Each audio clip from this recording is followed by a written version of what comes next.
In a world of lies, it took a dog to make the truth heard.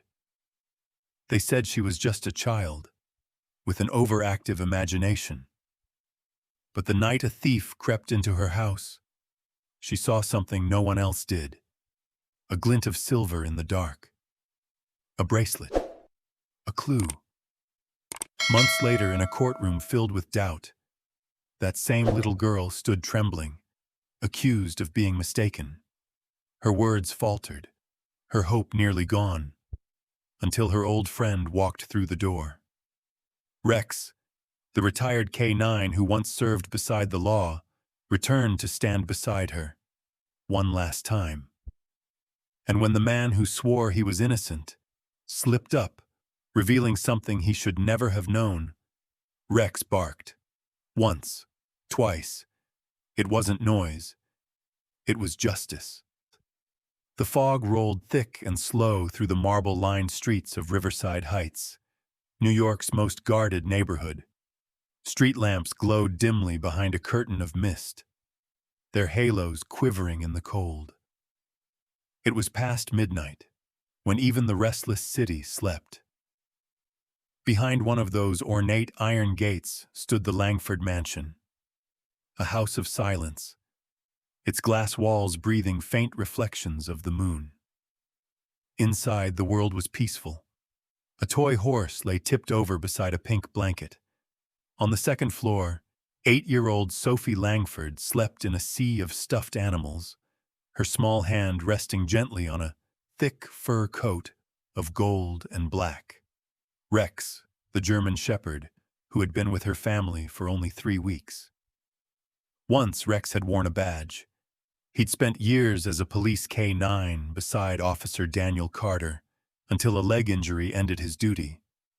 Now he was a foster dog, resting from the world's cruelty, finding refuge in this quiet home. But peace, that night, was a fragile dream.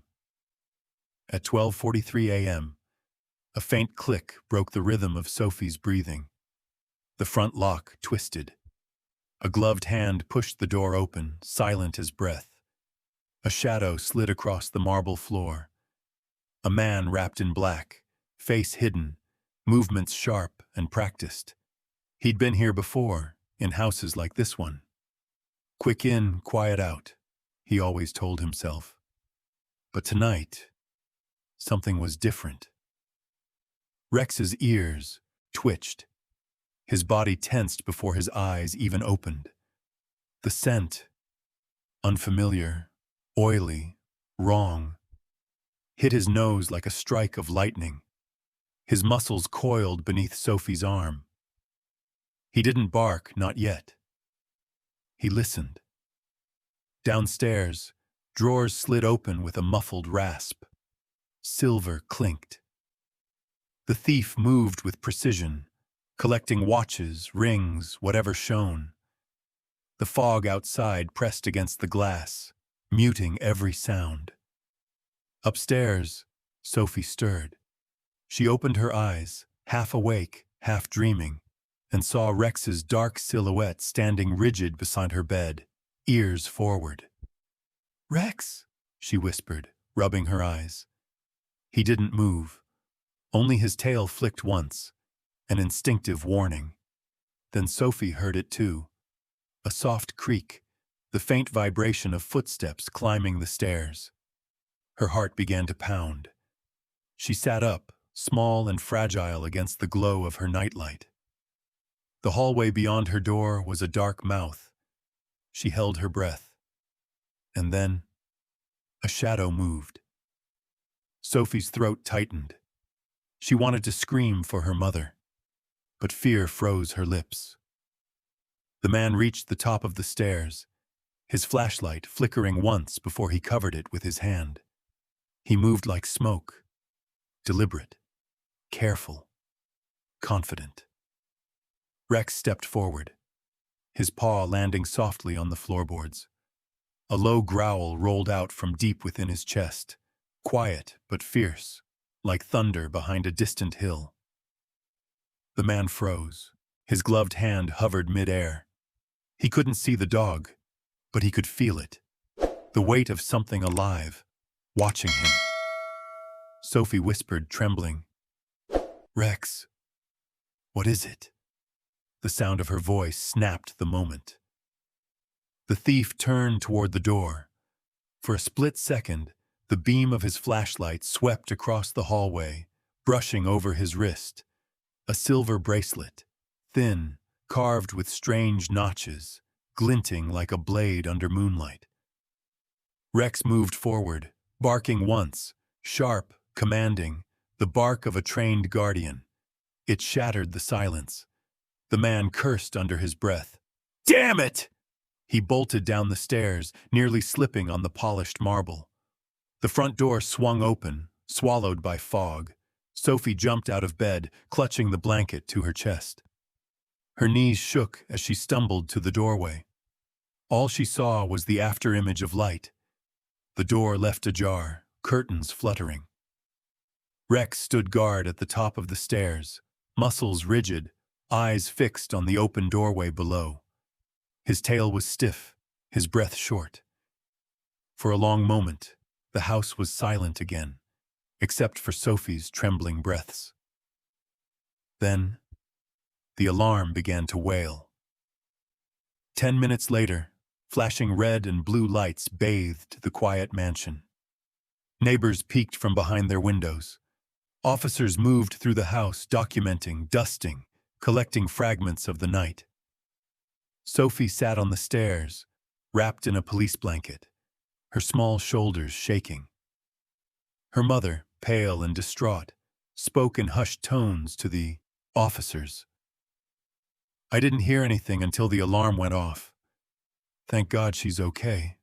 Thank God for that dog." Rex sat beside Sophie, his nose pressed against her palm, his breathing steady. The adrenaline was fading, leaving behind the weight of instinct and exhaustion. Sophie looked down at him, tears glimmering in her eyes. "You knew," she whispered. "You always know." He blinked slowly, leaning into her side. From the corner, one officer muttered, "Another hit. 5 houses this month. Same MO. Fast entry, silent exit. Guy's a ghost." But Sophie, even through her fear, remembered that fleeting detail, the glint of that bracelet. It shone in her mind like a haunting clue. She tugged gently on the detective's sleeve. "Sir," she said, voice fragile, "I saw something." The man crouched down. "You did? What did you see, sweetheart?" "A bracelet," she said, eyes distant. "It was shiny and had lines on it, like tiny scratches." He scribbled something in his notebook, but didn't look convinced. "You're very brave. We'll make a note of it." Her mother wrapped an arm around her. "She's been through enough. She might have imagined it." Sophie bit her lip. Imagined it? No. She knew what she saw. Rex nudged her hand again, as if agreeing. His fur was warm beneath her fingers. The detective stood up, walked away, talking about prints and motion cameras. Sophie felt small, too small for them to hear. She leaned close to Rex, whispering into his ear, "They don't believe me." The German shepherd turned his head slightly, his dark eyes catching the flicker of police lights. In them there was something unspoken, faith, patience, and loyalty that doesn't need words. Sophie pressed her forehead against his neck. The chaos around her dimmed into silence. Somewhere inside, she made a small, unspoken promise. "If no one else believes me, we'll find the truth together." Outside, the fog began to lift, revealing the gleam of broken glass under the first hint of dawn. But the house no longer felt safe. The walls, once protective, now echoed with memory. The creak of the stairs, the glint of silver, and the single brave bark that had saved them both. Rex shifted slightly, ears flicking toward the door, as officers carried evidence bags outside. His gaze followed the movement, steady, watchful, alert. The night wasn't over for him. Even retired, the instincts of a protector never sleep. And as Sophie held on to him tighter, the faint morning light fell across their faces, one small and shaken, one proud and vigilant, marking the beginning of something neither of them yet understood. A bond that would stand between truth and deception, innocence and danger, child and beast. Somewhere beyond that fog, the man with the bracelet disappeared into the city's underbelly, unaware that the eyes of a child and the loyalty of a German shepherd had already sealed his fate. Dawn broke reluctantly over Riverside Heights. The fog of the previous night hadn't yet lifted. It lingered in the trees like smoke after a quiet battle. Red and blue police lights painted the marble driveways in restless color. The hum of radios and the click of cameras shattered the silence that usually wrapped the neighborhood in privilege. The Langford mansion, once a symbol of peace and comfort, now stood exposed, its open door a wound that refused to close. Yellow police tape cut across the entrance like a scar.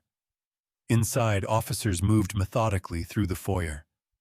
The air smelled faintly of coffee, cleaning products, and fear. Every step echoed. Sophie sat on the bottom stair, her knees drawn close to her chest, wrapped in the same blanket as the night before.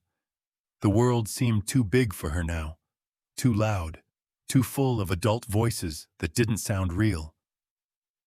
Her mother, Evelyn Langford, spoke to a detective near the kitchen. Her face was pale, her hands trembling as she clutched a glass of water. "She's frightened," Evelyn said quietly. "She barely slept. I don't know how much she really saw." Sophie stared down at her shoes, pretending not to listen. She already knew what they thought. That she was confused. That her imagination had painted monsters where there were none. But she wasn't wrong. She'd seen the silver bracelet. She remembered how it had caught the moonlight. Sharp, deliberate, impossible to forget. Rex sat beside her, calm and solid. His fur was warm beneath her fingers. His head rested on her knee, eyes scanning every movement in the room. Even retired, his instincts hadn't dulled. He could sense Sophie's fear, the tremor in her hands, the heaviness of disbelief in the air. When the front door opened again, a new voice cut through the low murmur of the scene. Deep, measured, steady. "Officer Daniel Carter, NYPD K9 Division." Sophie looked up. The man in the doorway wasn't like the others. He wasn't hurried or detached.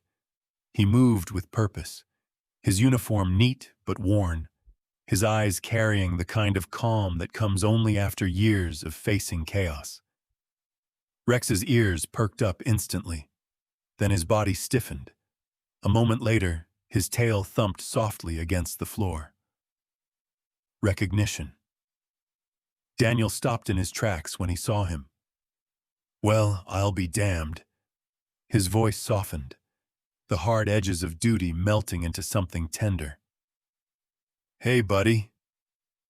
Rex stood, tail wagging, eyes bright for the first time that morning. The old dog walked toward him, head low but confident, as if greeting a long-lost brother. Daniel knelt down, one hand resting gently on Rex's shoulder. "Didn't expect to see you here," he murmured. "Guess you're still watching over people, huh?" Sophie blinked, surprised. "You know Rex?" Daniel smiled, glancing up at her. "Know him. He was my partner for 5 years." His tone carried warmth and pride. "We worked dozens of cases together before he retired. Smartest partner I ever had." Evelyn stepped forward, relief washing over her face. "You trained him?" "I did," Daniel said, standing. "I got the call this morning. They said one of my old units responded to a break-in here, so I came to assist. He looked around the room, scanning the details like puzzle pieces. You folks got lucky he was here. Sophie's small voice broke the silence. He saved me. Daniel turned to her, studying her face carefully. I believe that. For the first time since the sirens arrived, Sophie felt seen. An hour later, the sun tried to break through the fog. Officers continued photographing the scene while others packed up evidence bags. Daniel sat beside Sophie on the stairs, notebook in hand. Can you tell me what you saw, Sophie? Just in your own words, he said gently. Sophie hesitated. Her mother hovered nearby, nervous. She's been through so much already, Evelyn murmured. Maybe it's best to let her rest. Daniel looked up. I'll be gentle. I promise. Rex sat between them, his presence grounding her. Sophie took a shaky breath. He came in through the front door, she began. He was tall, dressed in black. I couldn't see his face. Daniel nodded slowly, letting her pace herself. That's okay. Anything else? She frowned, remembering. He had something shiny on his wrist, a bracelet, silver. It had little lines on it. Daniel's pen stopped moving. Lines? Like scratches, Sophie said. But neat ones, like tiny patterns. Her mother exhaled, exasperated. Sweetheart, maybe it was just the light. You were half asleep. Sophie shook her head fiercely. No, I saw it. The moonlight hit it.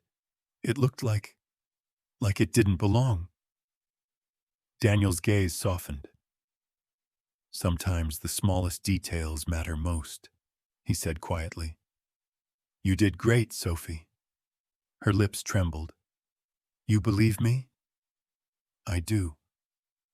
Rex leaned forward and pressed his head against her hand, as if echoing Daniel's words. The child smiled faintly through her tears, a tiny spark of relief lighting her face. Across the room, a detective whispered to another, unaware that Sophie could hear. She's 8 years old. Kids remember things wrong all the time. Her testimony won't hold up in court. The words hit her like a physical blow. She's just a kid, another officer added. We'll need something concrete before we go chasing ghosts. Sophie's chest tightened. The blanket slipped off her shoulders. She looked down at Rex, whose steady gaze met hers. He didn't need words. His silence was its own kind of strength. Daniel noticed her reaction, the way her shoulders hunched, the tears she tried to hide. His jaw tightened. She's not just a kid, he said firmly, loud enough for the room to hear. The chatter stopped. She's a witness, and sometimes witnesses see what grown men miss. The room fell quiet. Evelyn looked at him, surprised.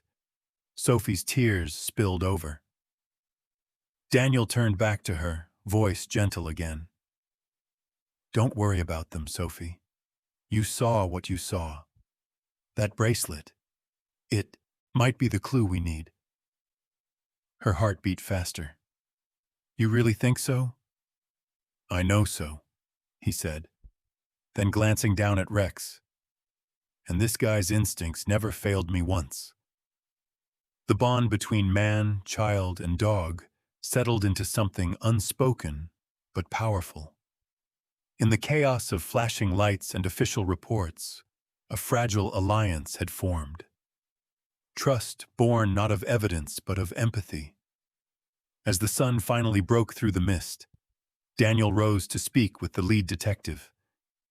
Sophie watched him go, clutching Rex's collar. Around her, the adults' voices resumed, the low hum of doubt and bureaucracy. But Sophie no longer felt completely alone. Somewhere inside her small chest, courage stirred. She looked at Rex and whispered, "He believes us." Rex gave a quiet, approving huff, then rested his head once more on her lap. The morning light caught the faint scars on his muzzle, marks of service, loyalty, and countless battles fought without words. Beyond the tape and the noise, the neighborhood was waking up. Coffee cups clinked, engines started, birds began to sing as if nothing had happened.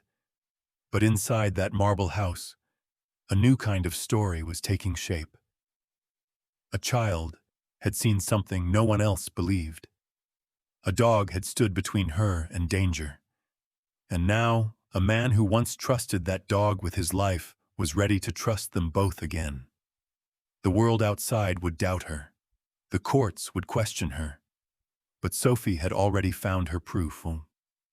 In the steady heartbeat of the German shepherd at her side, and the quiet conviction of the man who said, "I believe you." And somewhere, beyond the rising hum of the city, the man with the silver bracelet disappeared deeper into the fog, unaware that the smallest witness he'd ever overlooked had already begun to change everything. The precinct smelled of stale coffee, printer ink, and tired ambition. Sunlight streamed weakly through the blinds, slicing across the walls lined with maps, mugshots, and an evidence board that looked like a battlefield of unanswered questions. Threads of red string connected photos, documents, and clues, like veins in a giant organism that refused to die. Officer Daniel Carter stood in front of it, arms folded, studying the overlapping timelines. The Langford burglary was only one in a series of high-end thefts across Riverside Heights, each one cleaner, faster, smarter than the last. No fingerprints, no forced entry, just precision and silence. But this time, there was something new, a child's memory, and a bracelet no one else had noticed. Daniel pinched the bridge of his nose. Silver bracelet, scratched surface, unusual etching, he muttered. Not much to go on, but it's a start. Behind him, Rex lay on the floor, head between his paws, tail flicking every so often. Though retired, he still watched Daniel with the alertness of an officer waiting for his next command. A young detective approached, setting a folder down. We ran the list of known offenders who matched the pattern. Nothing fits. Whoever this guy is, he's not on our radar. Daniel flipped open the folder anyway. Someone always leaves a trace, he said quietly. His eyes drifted to the bracelet sketch pinned to the corner of the board. The design was faintly familiar. An intricate pattern that almost looked custom-made. Maybe he's not a criminal by trade. Maybe he's someone with access, someone trusted. Times 600. The detective frowned. A professional contractor, maybe? Security consultant? Daniel didn't answer. He was already typing into the database, cross-referencing property maintenance contracts and vendor lists for the houses that had been hit. Minutes later, a name blinked onto the screen. Jacob Mills, age 37, married, owner of Mills & Comedy Home Renovations, licensed to work in Riverside Heights. No criminal record. A clean man on paper. But there it was in the file photo. Jacob wearing a polished silver bracelet on his left wrist, engraved with fine grooves. Daniel's pulse quickened. Got you. He printed the profile and pinned it next to Sophie's drawing of the bracelet. The resemblance was undeniable. He fits the physical build from the witness's description. Worked in 2 of the homes hit before the burglaries. Access codes, layouts. That's our guy. But the moment he turned, he saw the skepticism in his colleagues' faces. You're basing this on an 8-year-old's memory? One officer said, leaning against a desk. Carter, you've got nothing solid. No prints, no DNA, no footage. Just a bracelet. and a scared kid. Daniel's jaw tightened. That kid saw something the rest of us missed. Across the room, the assistant district attorney, a sharp-suited woman named Linda Ward, folded her arms. I admire your faith in her, Officer Carter, but the court doesn't run on faith. Without hard evidence, this case collapses. The press will tear us apart. Daniel turned back to the board, eyes steady. Sometimes evidence starts with faith. Then you build the proof around it. 2 days later, Sophie was brought to the precinct with her mother for a follow-up interview. The room was too big for her, filled with grown-ups and their clipped, skeptical voices. Daniel met them at the door, his tone gentle. Hey, Sophie. Rex has been asking about you. Her face lit up. He did? Sure did. Daniel smiled, nodding toward the corner. Rex sat there proudly, tail wagging, his eyes softening the sterile air of the interrogation room. Sophie ran to him, wrapping her arms around his neck. Good boy, she whispered, her voice muffled against his fur. Daniel waited until she'd calmed before kneeling beside her. Remember that bracelet you told me about? She nodded eagerly. The shiny one with the little lines. He placed a photo on the table. Jacob Mills, smiling beside a pickup truck, the bracelet clearly visible on his wrist. Does this look like it? Sophie leaned closer, brow furrowed. Yes, that's it. That's the one I saw. Evelyn frowned, hesitant. Daniel, are we sure it's wise to show her pictures? She's so young. What if she just thinks she recognizes it? Daniel's voice remained calm, steady. We're not putting words in her mouth, ma'am. She recognized it on her own. Linda, the ADA, sighed. Even so, her word isn't admissible without corroborating evidence. Sophie didn't fully understand their words, but she felt the disbelief in the air. It pressed down on her like weight she couldn't see. She clutched Rex's collar tighter, her small, tall fingers curling into the leather. They don't believe me, she whispered. Daniel's heart ached. He crouched beside her, voice low but firm. Hey, look at me, Sophie. She looked up, eyes wide and uncertain. I believe you, and Rex does too. That's 2 of us already. Rex lifted his head and licked her hand, sealing the silent promise. Sophie managed a small, teary smile. Then maybe that's enough. Hours passed. Daniel stayed behind after everyone left. The precinct quiet, except for the hum of fluorescent lights. The evidence board glowed faintly under the desk lamps. He stared at Jacob Mills's photograph, tracing the lines of the bracelet with his eyes. The man looked ordinary, the kind of person no one ever suspects. Confident, respectable, the kind who shakes your hand and looks you in the eye, while stealing behind your back. Daniel exhaled, rubbing the back of his neck. What are you hiding, Jacob? Behind him, Rex stirred. He padded over, laying his head against Daniel's knee. The gesture was subtle, grounding. The same comfort he'd once offered after every tough case, every lost lead. You still have that nose, don't you, old boy? Daniel said softly, scratching behind his ear. We'll get him. For her. The dog's ears twitched at the name, as if understanding exactly who her meant. Daniel's gaze drifted to the small crayon drawing Sophie had left on the table before leaving. It was of her and Rex standing under a giant moon. Beneath it, in uneven handwriting, she had written, "The truth doesn't hide forever." He smiled faintly, feeling the weight in his chest shift. Less like frustration, more like purpose. Outside the precinct windows, the city lights shimmered through the evening haze.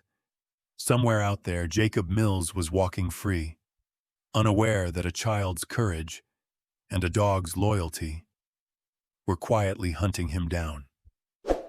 And in that sterile, half-lit room, the line between instinct and evidence blurred, where belief became the first spark of justice. The pre-trial interview room was nothing like Sophie imagined. It wasn't a courtroom filled with rows of seats or judges in black robes. It was colder than that. Small, white walls, a long wooden table, and a single clock ticking too loudly in the silence. Outside the glass panel, a corridor stretched like a shadow. The faint hum of voices came and went, muffled and indifferent. For Sophie, the room felt like a cage. She sat in the tall chair, legs too short to reach the floor, her hands folded tightly in her lap. Her mother sat beside her, pale and tense, while across the table sat the defense attorney, a man named Mr. Collins, whose polished smile never reached his eyes. "Good morning, Sophie," he began, voice smooth like syrup poured over ice. "I just want to ask you a few questions. Nothing scary. You can think of this as a conversation." Sophie nodded, though her throat felt tight. Her eyes flicked toward the door where Rex waited outside with Officer Daniel Carter. The German shepherd lay patiently at Daniel's side, but his ears were sharp, attuned to every sound inside. Mr. Collins leaned forward, clasping his hands. "Now, Sophie, you told the police you saw someone in your house the night of the break-in. Is that right?" "Yes," she whispered. "And this person. Did you see his face?" Sophie hesitated. "No. It was dark." "Dark, yes. So you didn't see his face." "I saw his bracelet," she said quickly. "It was shiny, silver. It had little lines on it." The lawyer smiled faintly. "Ah, yes. The bracelet. The famous bracelet everyone keeps talking about." He turned a page in his folder. "You said it had scratches. Then later you said it had lines. Which is it, Sophie? Scratches or lines?" Sophie's lips parted. "They looked like both," she said, voice trembling. "Both? His pen tapped the table rhythmically. "And when you saw it, how far away were you?" "I don't know, maybe from here to the door. So about 15 feet? She nodded uncertainly. "In the dark?" "Yes." "With only moonlight?" She blinked, trying to remember the faint silver glow spilling through the curtains. "Yes, but—" "So," he interrupted, voice smooth as glass. "You were half asleep, in a dark room, and you think you saw a shiny bracelet from 15 feet away."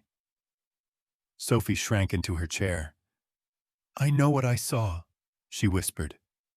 Her mother shifted uncomfortably, eyes darting between the lawyer and her daughter. Daniel, watching through the glass from the hallway, clenched his jaw. He could see the trap forming. Mr. Collins smiled again, but there was no kindness in it. "It's okay, Sophie. Memories can play tricks on us.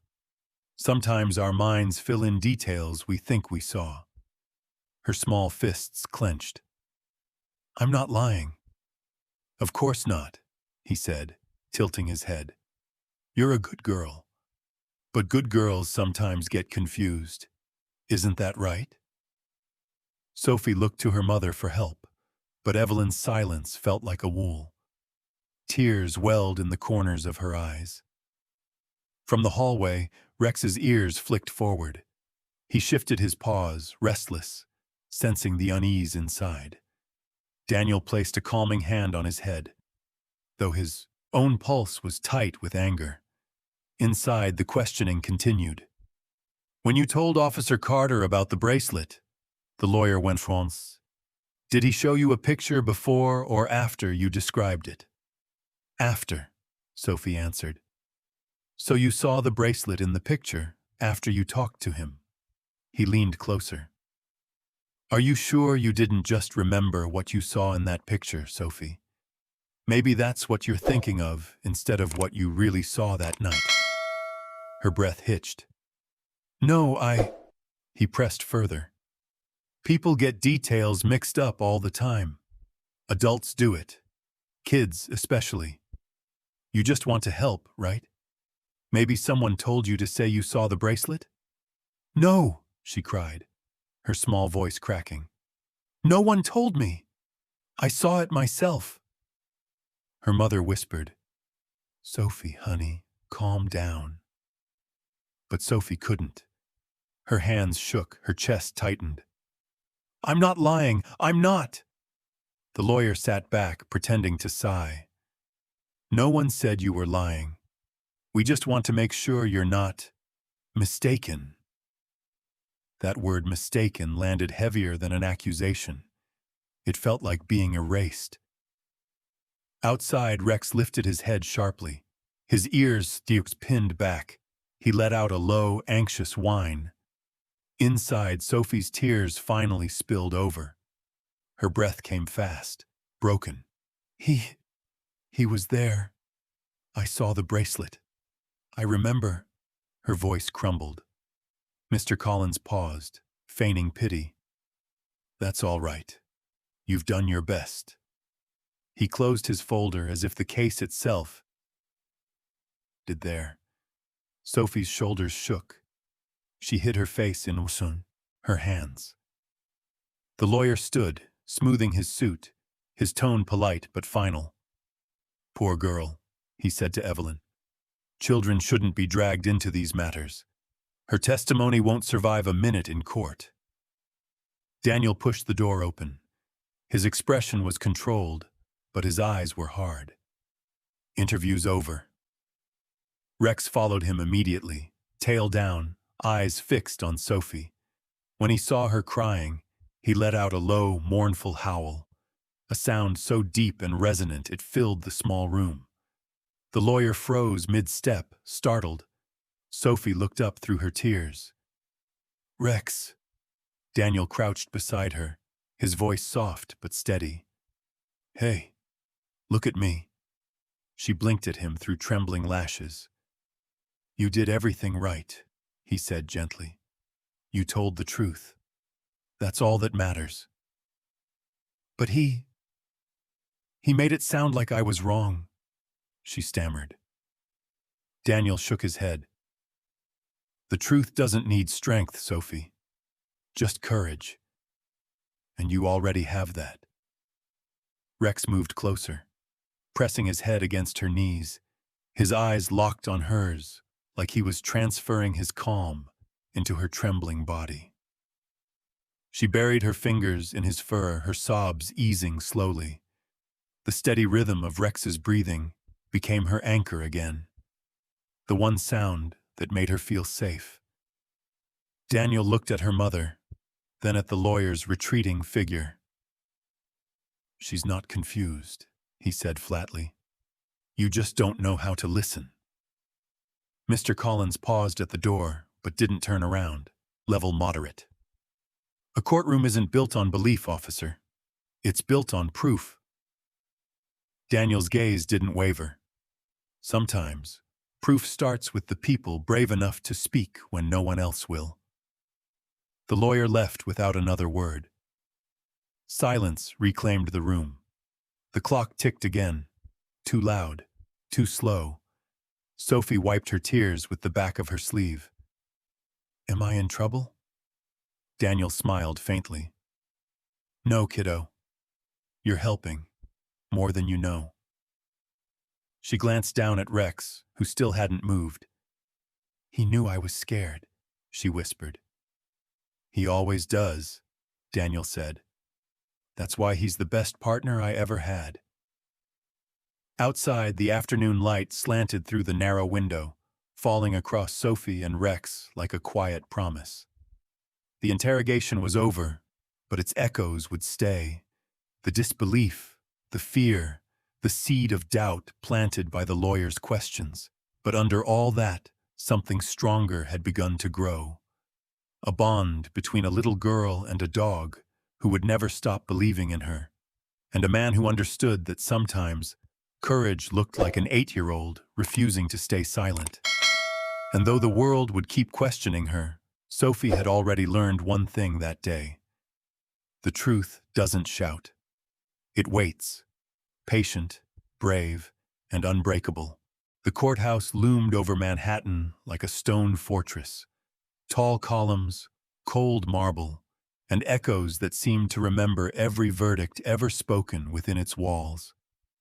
Inside, the air was thick with whispers and the sterile scent of paper and perfume. Reporters lined the back rows, their cameras poised, their pens already moving before the first word was spoken. This was the trial that had gripped the city. The People versus Jacob Mills, a wealthy contractor accused of orchestrating a string of burglaries across Riverside Heights. His face, calm and polished, had been on every news channel for weeks. To the public, he looked like a victim of overzealous policing. To one small girl, he was something else entirely. Sophie Langford sat in the witness waiting area, her feet swinging nervously above the tiled floor. The courtroom doors loomed ahead like a gate to another world. Her hands fidgeted with the hem of her dress. The blue fabric wrinkled from how tightly she clutched it. She could hear muffled voices inside. The defense team, the judge, the lawyers arguing over procedure. Rex was not with her. That was what made everything harder. He had been left outside by court order. "No animals in the courtroom," the bailiff had said, his tone firm but not unkind. Now Rex waited beyond the heavy oak doors, lying near the hallway bench beside Officer Daniel Carter, his ears flicking at every echo. Inside, Sophie sat with her mother. Evelyn's face was pale, hands trembling as she tried to smooth Sophie's hair. "It'll be okay, sweetheart," she whispered, though her voice trembled too. "Just tell the truth. That's all you have to do." Sophie nodded, but her throat ached. Time 400 charmos. The truth had never felt so small.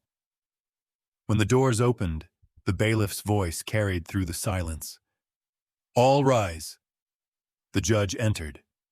A man in his 60s with sharp eyes and a weary expression. He took his seat, adjusted his glasses, and glanced at the defense table where Jacob Mills sat with perfect posture, his suit crisp, his smile polite. His silver bracelet, that same silver bracelet, peeked from beneath his cuff. Daniel, sitting behind the prosecution table, saw Sophie's eyes flick toward it. Her breath caught. The defense attorney, Mr. Collins, leaned toward his client, whispering something that made Jacob smirk. Then Collins stood and addressed the court. "Your Honor, before we begin, I must once again raise the matter of the minor's testimony. The defense maintains that her account is unreliable, inconsistent, and heavily influenced by emotional trauma. We request her testimony be deemed inadmissible." A murmur rippled through the courtroom. The prosecutor, Ms. Lynn, rose sharply. "Your Honor, the child is the only eyewitness. Her statement led to the identification of the defendant. We believe her testimony is both relevant and credible." Judge Hawthorne sighed, tapping his pen against the bench. "Ms. Langford is 8 years old. The court must consider her ability to distinguish imagination from fact." He glanced at Sophie, who sat quietly in the witness box now, her legs too short to touch the floor. "You understand you're here to tell the truth, young lady?" Sophie nodded, voice barely a whisper. "Yes, Your Honor." "Speak up, please." "Yes, Your Honor." The judge studied her, then sighed. "Proceed." The questioning began gently, at first. Miss Lynn guided her through the night of the burglary, her tone soft, careful. Sophie's answers were short but certain. She told them about waking up, about Rex's growl, about the bracelet that caught the moonlight. But when the defense took over, The warmth vanished. Mr. Collins approached the stand with a measured smile, his voice dripping with condescension, masked as kindness. "Hello again, Sophie. Remember me?" She nodded reluctantly. "I just have a few questions for you. Nothing too hard, okay?" Her fingers gripped the wooden railing. "You said you saw a man in your house that night," he began. "But you didn't see his face, correct?" "No." "And it was dark?" "Yes." "And you were half asleep?" Her voice faltered. "I woke up because Rex growled." He nodded as if humoring her. "Of course. But you were in bed, lights off. So when you say you saw something shiny, could it have been the alarm light? Or maybe a reflection from the window?" "No, it was a bracelet." "A bracelet? You're very sure?" He turned to the jury with a slight smile. "And this bracelet? How did you know it belonged to Mr. Mills? Did someone tell you?" "No!" Sophie's voice cracked. "I just know." The lawyer sighed, feigning pity. "You're very brave to be here. But sometimes memories can change when grown-ups ask too many questions. Isn't it possible that Officer Carter showed you pictures and then—" "No, he didn't." "You're sure?" "I'm sure. But you also said you didn't see the man's face, right?" "Yes." "Then how can you be so sure he was the one wearing it?" "I—" The words tangled. The courtroom blurred. Faces seemed to lean closer, waiting for her to stumble. "Take your time," Collins said, voice too smooth, too calm. "You want to tell the truth, don't you?" Her throat closed. The room spun. The bracelet flashed again in her mind. The moonlight, the movement, the terror. Her eyes filled with tears. "I do," she whispered. The lawyer smirked faintly. "Then perhaps you're mistaken, sweetheart. It's okay. You've done your best." Her tears spilled over. She shook her head, voice breaking. "I'm not mistaken. Rex wouldn't let me lie." The words echoed in the silence. The judge froze. The prosecutor blinked. Even the defense attorney paused mid-turn. The entire courtroom went still. Daniel's heart clenched as he watched from the gallery. Sophie's small voice trembled again, quieter but filled with desperate truth. "Rex, he always knows. He would never let me say something that isn't true." For a moment, it was as if even the walls listened. The sound of reporters' pens stopped. The judge set his pen down slowly. Outside the heavy doors, Rex lifted his head. He couldn't hear the words, but he felt something shift, a tremor through the air, a change in his girl's heartbeat. He stood, ears pricked, tail rigid. Inside, Sophie wiped her tears with the back of her hand. "He's a police dog," she whispered. "He knows bad people. He saved me that night." The defense attorney opened his mouth, but nothing came out. The judge's gaze hardened. "Mr. Collins," he said quietly, "I think we've heard enough for today. Time, 400 mo." The lawyer nodded stiffly, retreating to his seat. Judge Hawthorne looked at Sophie. "You did well, young lady. You may step down." Sophie nodded, her face blotched from crying. As she left the stand, she glanced at the door, the one that separated her from Rex. She couldn't see him, but she imagined his calm, waiting eyes. Daniel met her halfway down the aisle. He crouched beside her, speaking softly. "You were brave in there." Her lip trembled. "I was so scared." "I know," he said. "But what you said, that was the truth. And you said it beautifully. Even if they don't believe me?" He smiled faintly. They will. Sometimes truth just needs time to echo. Outside, Rex paced near the door, ears flicking toward the sound of approaching footsteps. When it opened, Sophie ran straight to him, burying her face in his fur. He pressed against her gently, silent but steady, like a living promise that she wasn't alone. Inside the courtroom, the whispers began again, but the echo that lingered wasn't the lawyer's words. It was the voice of a child saying, "Rex wouldn't let me lie." And for the first time, doubt had shifted, away from the little girl and toward the man sitting too calmly at the defense table. Afternoon light slanted through the tall courtroom windows, falling in thin, sharp beams across the polished floor.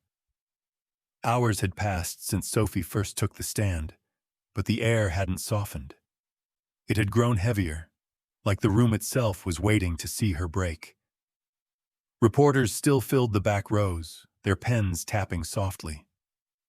The defendant, Jacob Mills, sat motionless at the defense table, his suit immaculate, his eyes cool and detached. To everyone else, he looked calm. To Sophie, he looked dangerous, like the shadow that had haunted her every dream since that night. The judge cleared his throat. "We will resume with the defense's questioning." Sophie shifted in her chair. Her palms were slick with sweat. The wood beneath her felt too big, too smooth, as if the whole world had turned to glass, and she was the only thing that could crack it. Her mother sat behind her, lips trembling, eyes begging her to hold on. Daniel was beside her, arms folded, his expression steady but fierce, ready to step in if the line between justice and cruelty blurred again. Mr. Collins rose slowly, buttoning his jacket. His smile returned, soft, polished, and rehearsed. "Miss Langford," he began, voice smooth as silk, "you said something interesting earlier today. Something about your dog, Rex. You said he wouldn't let you lie. Is that right?" Sophie nodded, her small voice barely audible. "Yes. Rex is a wonderful dog, I'm sure," he said lightly. "But dogs can't talk, can they?" She shook her head. "No. So when you say he wouldn't let you lie, that's just something you feel, not something you can prove, correct?" Her lips parted, but the words didn't come. She looked to the judge, to Daniel, to anyone who might help her find the right answer. Collins cut in. "Thank you. Now earlier you told us you didn't see the man's face. Is that still true?" "Yes," she whispered. "But you're saying Mr. Mills is the man you saw?" "Yes." "How can you know that if you didn't see his face?" The courtroom fell into an uneasy stillness.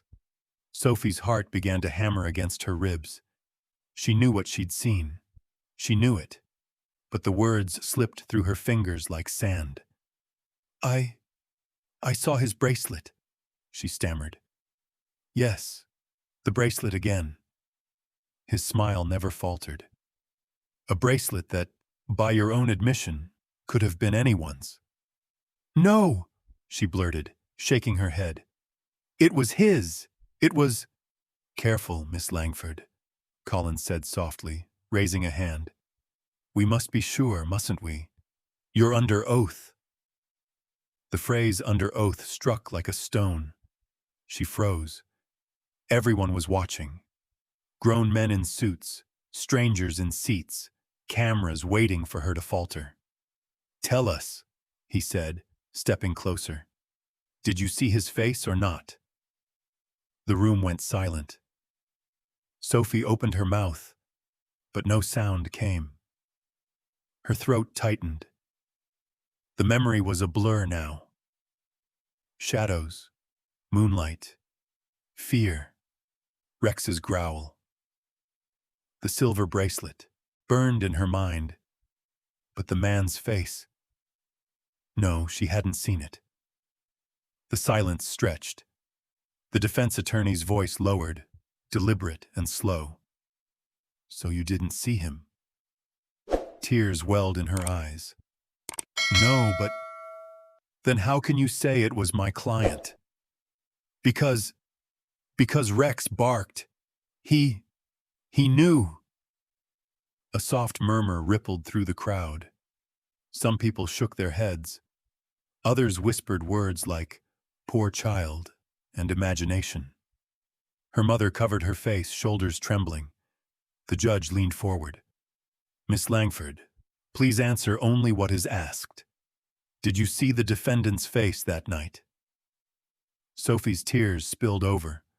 No, but That's enough.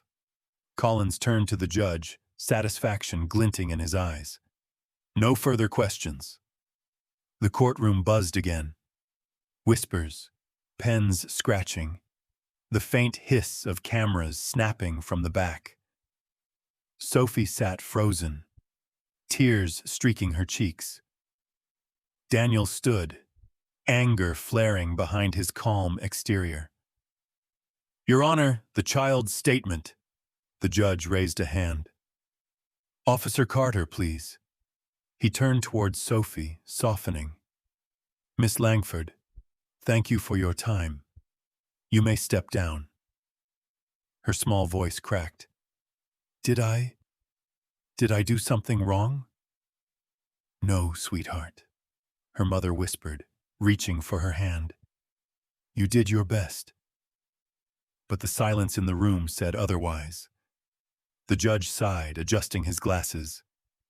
Given the inconsistencies in the witness's account and the absence of corroborating evidence, the court cannot consider this testimony as reliable.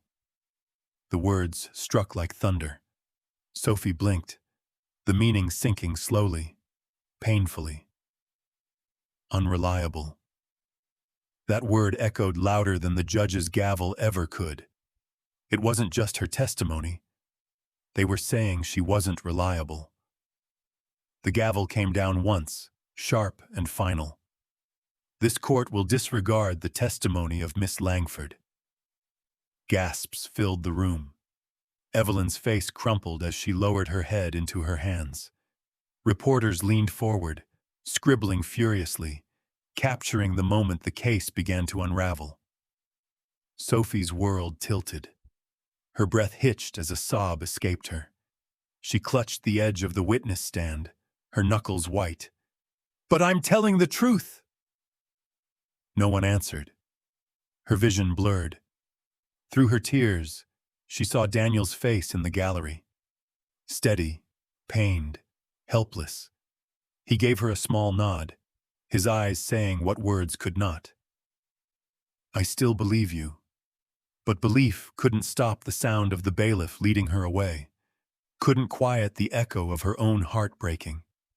As she stepped off the stand, she heard the faint bark from outside, the kind of bark that was part warning, part comfort. Rex had heard her crying. She turned toward the door, her small voice barely a whisper. I'm sorry, Rex. I tried. The courtroom swallowed her words whole. When she passed Daniel, she stopped just long enough to look up at him. Her face was streaked with tears, her voice trembling. I made it worse, didn't I? He crouched to her level, his voice barely above a whisper. You told the truth. That's never wrong. But they don't believe me. Not yet, he said. But they will. Behind them, the defense attorney leaned toward his client, whispering something smug. Jacob Mills smiled, a calm, practiced smile that twisted Sophie's stomach into knots. The bailiff opened the side door. Sophie's mother led her out, her hand trembling around her daughter's. The murmur of voices rose again behind them. Lawyers, reporters, strangers, all discussing a child they didn't understand. As the doors closed, the last thing Sophie heard was the judge's voice, cold and final. This testimony is unreliable. And that was when the first crack appeared, not in the case but in her heart. She had told the truth, but truth, it seemed, was not enough. Outside, Rex whined softly and pressed his head against the courtroom door, as if trying to reach her through the wood. The echo of her sobs trembled faintly on the other side. Daniel stood alone now, staring at the defendant's calm smile, the glint of that cursed bracelet. His fists tightened. The system had failed the girl once, but he wouldn't let it happen again. The gavel struck once more, echoing like thunder through the marble chamber. And in that sound, Sophie's faith began to fracture. Rain fell softly over the courthouse steps, streaking the gray stone like tears the sky refused to hide. The trial had reached its breaking point. Reporters huddled under umbrellas, their whispers damp and restless. Inside, the case was slipping away. Sophie's testimony had been dismissed, her truth buried under rules and procedure. But not everyone had given up. Officer Daniel Carter stood under the courthouse awning, watching the downpour roll off the edge of his coat. Beside him sat Rex, alert but calm, his dark fur glistening with raindrops. The dog's eyes were fixed on the courthouse doors, as if he knew that beyond them something was wrong, that someone he loved was inside and afraid. Daniel knelt down, resting a hand on Rex's neck. "They didn't listen, buddy," he murmured. "But I'm not done fighting." Rex's ears flicked toward the sound of his voice, steady and reassuring. He gave a low rumble in his chest. Not quite a growl, but a sound that meant he understood. The door swung open. Assistant District Attorney Lynn stepped out, her heels clicking against the wet stone. Her umbrella tilted in the wind. "Carter," she said, "the judge is considering dismissing the case. Without the girl's testimony, we have nothing." Daniel rose to his full height, jaw tightening. "You have Rex." Her brow furrowed. "He's a dog, not a witness." "He's more than that," Daniel said quietly. "He's her anchor. You saw what happened when she was up there alone. She froze because they isolated her. They took away the one thing that gave her courage, Miss." Lynn shook her head. "Even if I agreed, the judge will never allow an animal inside the courtroom. Then I'll make him." Before she could answer, he was already heading for the door, rain trailing behind him like determination made visible. Inside, the courtroom was once again filled with murmurs and movement. The defense sat comfortably, their confidence restored. Jacob Mills whispered to his lawyer, that same smug calm in his tone. Sophie sat near the front with her mother, eyes red from crying, hands clasped tightly together. She stared down at the floor, her shoulders small beneath the weight of the room. The judge entered, taking his seat. "Court is now in session. Before we continue, are there any motions?" Daniel stepped forward before anyone else could speak. "Your Honor, I have a motion." Judge Hawthorne looked over his glasses. "Officer Carter, you're not counsel in this case." "No, sir, but I was the responding officer, and I have relevant testimony regarding a matter that directly affects the witness's ability to participate." The judge sighed. "You have 30 seconds, officer." Daniel nodded once. "The minor witness, Sophie Langford, suffers visible distress when questioned. She's a child who's endured trauma. The one source of comfort she responds to positively is her companion, a retired police K-9, Rex, who was present during the event. I request that the court allow Rex to accompany her as a certified emotional support animal for the remainder of her testimony." The courtroom erupted in whispers. Mr. Collins stood immediately. "Objection, Your Honor. This is absurd. A courtroom is no place for theatrics. Or dogs." Daniel didn't flinch. "With respect, sir, This dog has more service medals than half the precinct. He's trained, disciplined, and has saved lives. And right now, he's the only one this little girl trusts enough to help her speak. The judge leaned back, folding his hands. I've never permitted an animal in my court. Daniel's voice softened. Then let this be the first time. Because this isn't about precedent. It's about truth. And right now, truth is scared to walk in that door alone. The silence that followed was heavy. Even the rain outside seemed to pause against the windows. Judge Hawthorne studied Daniel for a long moment, then glanced toward Sophie, small, trembling, clutching her dress with white knuckles. Finally, he sighed. If the dog is properly restrained and does not disrupt the proceedings, motion granted. The courtroom buzzed with disbelief. Mr. Collins threw up his hands. Your Honor, this sets a dangerous— Sit down, counselor, the judge snapped.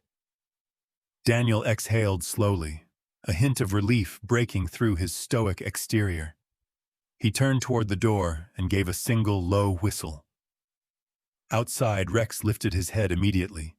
His ears twitched, eyes lighting up as he recognized the sound that once meant come to work. The bailiff opened the heavy doors, and the German shepherd strode in. Calm, confident, every step measured like a soldier returning to duty. His fur shimmered under the fluorescent light, his badge tag still clipped to his collar. All conversations ceased. Reporters lowered their pens. Even the judge straightened, watching as Rex moved with quiet authority down the aisle. Sophie gasped softly. Rex. Her trembling stopped the moment his eyes found hers. He approached the witness stand, tail low but wagging gently. She slid off her chair, rushing to him, arms wrapping around his neck. For the first time in days, she smiled through her tears. You came back. Rex pressed his forehead gently against her shoulder, breathing her in, grounding her again in a world that had turned against her. Daniel knelt beside them both, resting a hand on Rex's back. He never left, kiddo. He was just waiting for permission. Sophie laughed softly. A fragile sound, but real. The courtroom had shifted. The tension, the coldness, the skepticism, all of it dimmed in the presence of something simple and pure. Mr. Collins scoffed under his breath. This is ridiculous. We're trying cases based on sentiment now? But even he couldn't ignore the change. Rex wasn't chaos, so he was calm itself. His presence filled the space steady and watchful, as if reminding everyone that this wasn't a game of words, but a pursuit of truth. The judge cleared his throat. Proceed. Sophie returned to the stand, Rex sitting at her feet, one paw lightly resting against the base of her chair. His eyes never left her. Daniel took his seat behind the prosecution, but his gaze was locked on the girl and her guardian. The defense attorney shuffled his papers, visibly irritated. Fine, he muttered. Let's continue. But as the first question was asked, something shifted again. Not in the words, but in the air. Sophie's breathing steadied.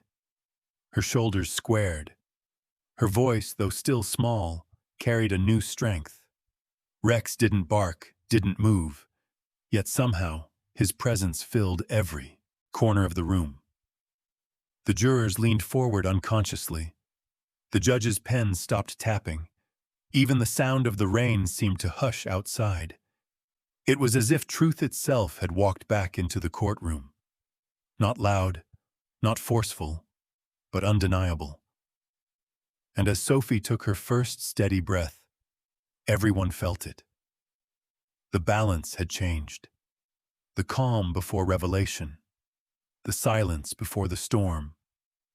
Rex had returned. and with him came something the court could no longer ignore. Justice was no longer waiting outside. It had just walked in. The air inside the courtroom had changed. What had once been a stage of formality and procedure now pulsed with quiet electricity. Every whisper, every breath, every rustle of paper felt amplified, as if the room itself sensed that something was about to break. Rex sat alert beside the witness stand, tail still, body taut. His brown eyes followed every movement. He hadn't made a sound since entering the courtroom, but his presence was enough to draw an invisible line through the tension, a reminder that truth might wear fur and breathe softly. But it was here. Across the room, Jacob Mills adjusted his tie. His confidence had returned. He'd watched Sophie's tearful breakdown with the calm of a man who believed the storm had passed. Now he was the picture of composure. Clean suit, measured breath, hands folded neatly on the table. When the judge announced, "The defense may call the defendant to the stand," Jacob rose as though stepping into the role he'd been rehearsing all his life. The defense attorney, Mr. Collins, smiled thinly. "Ladies and gentlemen of the jury, my client has agreed to testify, not because he must, but because he has nothing to hide." Jacob took the oath, his voice steady. "I swear to tell the truth, the whole truth, and nothing but the truth." Daniel Carter, seated behind the prosecution, leaned forward. Rex's head tilted slightly, tracking Jacob's every move. Sophie, in the front row, held her mother's hand so tightly that her knuckles turned white. "Mr. Mills," Mr. Collins began smoothly, "how do you respond to these accusations? Time 400 more." Jacob gave a low, rehearsed laugh. "It's absurd. I've never stolen anything in my life. I run a respected contracting business." "If anything," he said, "I protect those properties." Miss Lynn, the prosecutor, watched him closely. "And yet," she said, "you had access codes to every home that was later burglarized." "As do half a dozen other contractors," Jacob shot back. "You can't blame the man who holds the wrench for every broken pipe." A few jurors exchanged glances. He was smooth. Too smooth. Daniel's eyes flicked toward Rex, who hadn't moved. The dog's breathing was steady, gaze locked on the man in the witness box. Mr. Collins smiled. "Mr. Mills, do you recall the night of the Langford burglary?" "I do," Jacob said. "It was all over the news." "Where were you that evening?" "At home with my wife, watching a movie. We'd just had dinner. She can confirm." He looked toward the jury, expression calm, credible. "Did you ever set foot in the Langford residence after your last contracted job?" "No." "Did you take any property from the home?" "Of course not." Every answer was delivered like a script, smooth, polished, believable. But Daniel had spent years reading body language. He saw the small tells, the tightening jaw, the flicker in the eyes. Ms. Lynn rose for cross-examination. "Mr. Mills, you mentioned the Langford home. What was your last project there?" "Installing motion lights on the back patio." "And how long ago was that?" 2 months before the burglary." She nodded. "Do you remember anything else about the property?" Jacob hesitated. Just a fraction too long. "A big place. Modern design. White marble floors." "And the items inside? Expensive, I imagine." He smiled thinly. "It's a mansion. Everything in there was expensive." Ms. Lynn leaned closer. "Anything in particular stand out to you?" He smirked. "I remember a painting in the hall. Something abstract. And a golden watch on the coffee table. Beautiful piece. I remember thinking it didn't belong out like that." The courtroom went silent. The prosecutor froze. Her pen slipped from her hand. Daniel's eyes snapped up from his notes, his stomach tightening. Golden watch. That detail had never been released to the public. Not in the reports, not in the press, not in Sophie's testimony. Only the investigating officers knew that a gold pocket watch, engraved with the initials JL, had been among the stolen items. And that's when it happened. Rex barked. It wasn't loud or frantic. It was sharp, a single short bark that cut through the courtroom like a gunshot. Gasps erupted. The judge's gavel struck once, twice. Order! But before the echo faded, Rex barked again, short, precise. The sound of recognition. Daniel's blood ran cold. He'd heard that bark before, on the field, during searches, when Rex had locked onto evidence beyond question. The confirmation bark. Sophie jolted in her seat, her heart pounding. She knew that sound, too. It was the same bark that had sent the thief running that night. Jacob Mills froze on the stand, color draining from his face. What's that supposed to mean? Daniel rose slowly. It means you just gave yourself away. The courtroom erupted in chaos. Reporters shouted, cameras flashing. Objection! The defense attorney cried, but the judge silenced him. Ms. Lynn, the watch? She steadied herself. A gold timepiece engraved with initials, one of the stolen items found last week. That detail was never public. Every eye turned to Jacob. His calm faltered. That's ridiculous. I saw it in a photo. No photos were released, Daniel said. Only the officers and Sophie knew.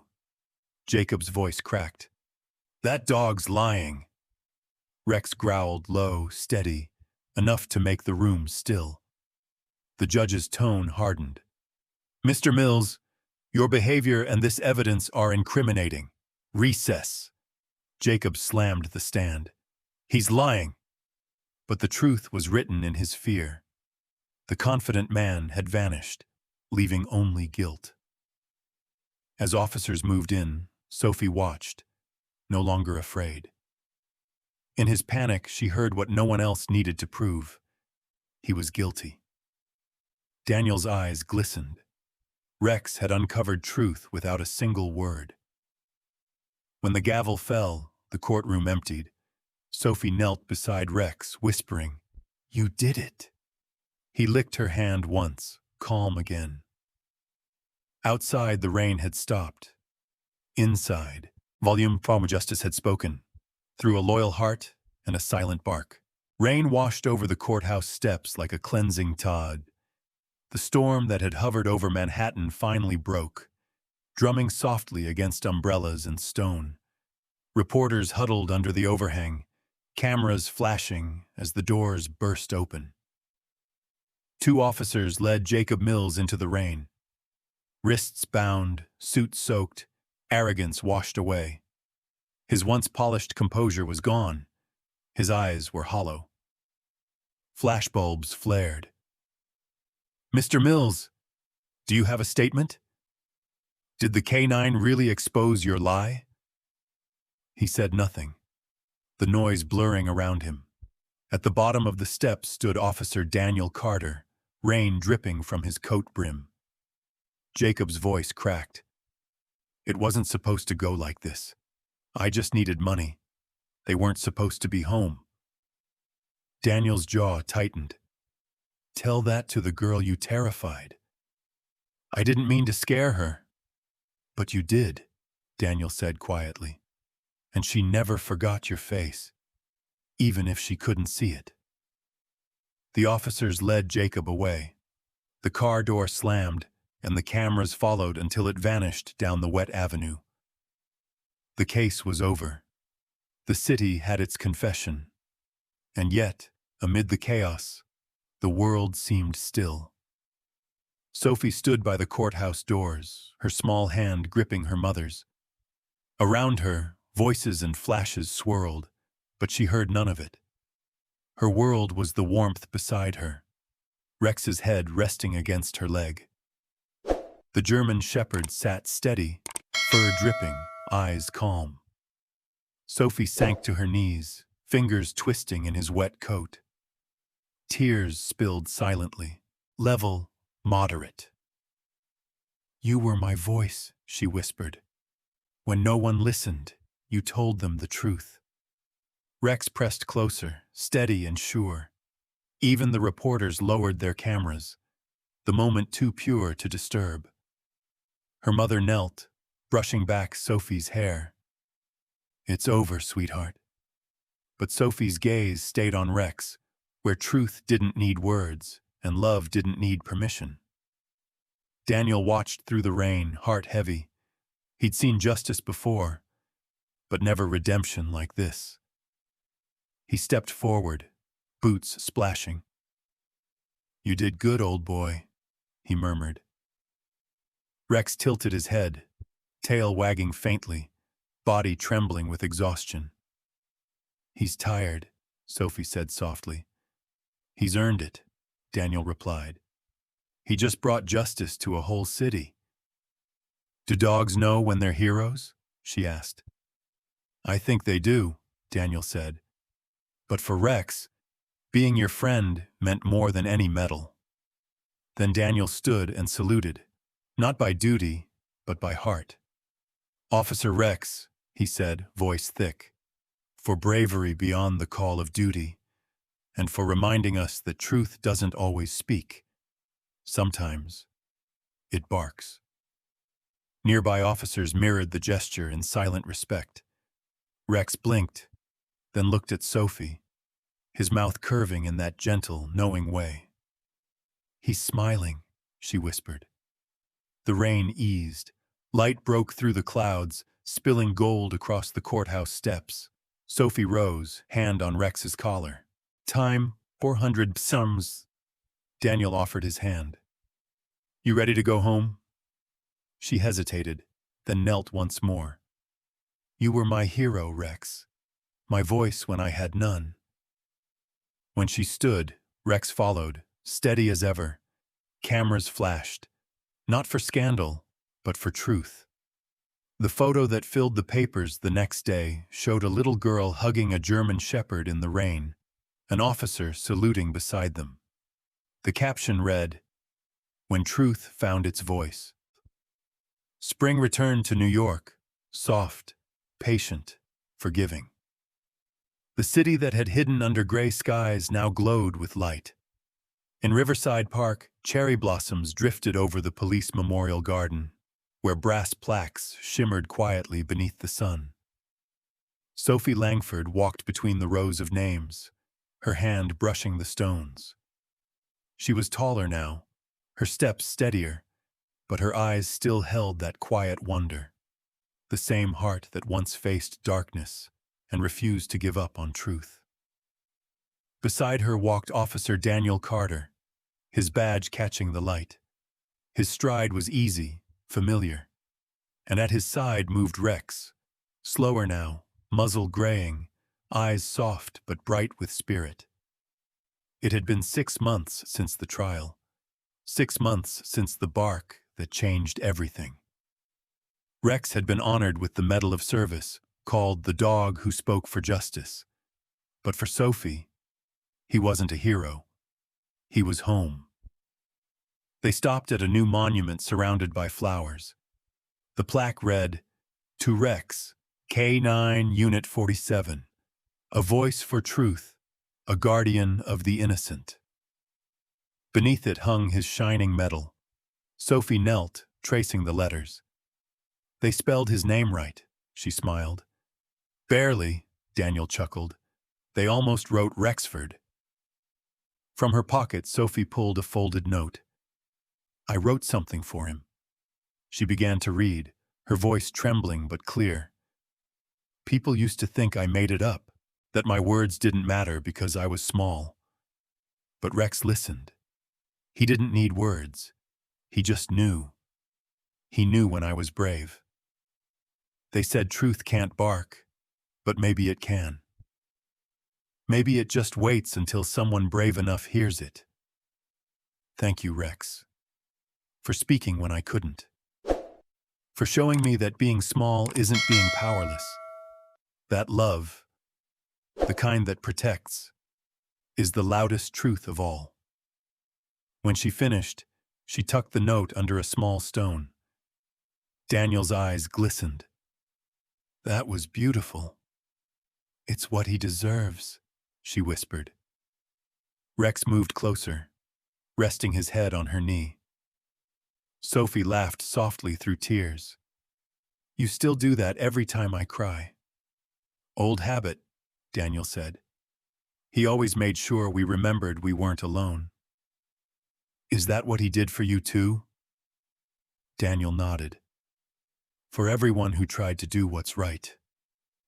Rex looked up at him, tail wagging once. Daniel crouched, resting a hand on his shoulder. You did good, partner. You brought light back to the world. A cherry blossom landed on Rex's nose. He sneezed and Sophie giggled. She leaned forward, pressing her forehead to his. You're still my hero. Rex exhaled softly, eyes shining with peace. The breeze lifted petals into the air. Daniel watched them. The girl, the dog, the truth that bound them, and murmured, Truth doesn't bark loudly. It just waits to be heard. Sophie smiled, echoing his words in silence. The world stilled around them as Rex's gaze lingered. Kind, knowing, eternal, the eyes of truth. In the end, this story isn't just about crime or justice. It's about love. The kind of love that doesn't need words. The quiet, unwavering bond between a child and her dog. German shepherds have a way of reminding us what loyalty really means. To stand beside us when the world doubts. To protect without being asked. To love without condition. If you have a dog of your own, you already know that feeling. That look in their eyes that says, I've got you. Sometimes, all they need in return is our time, our patience, and our willingness to listen.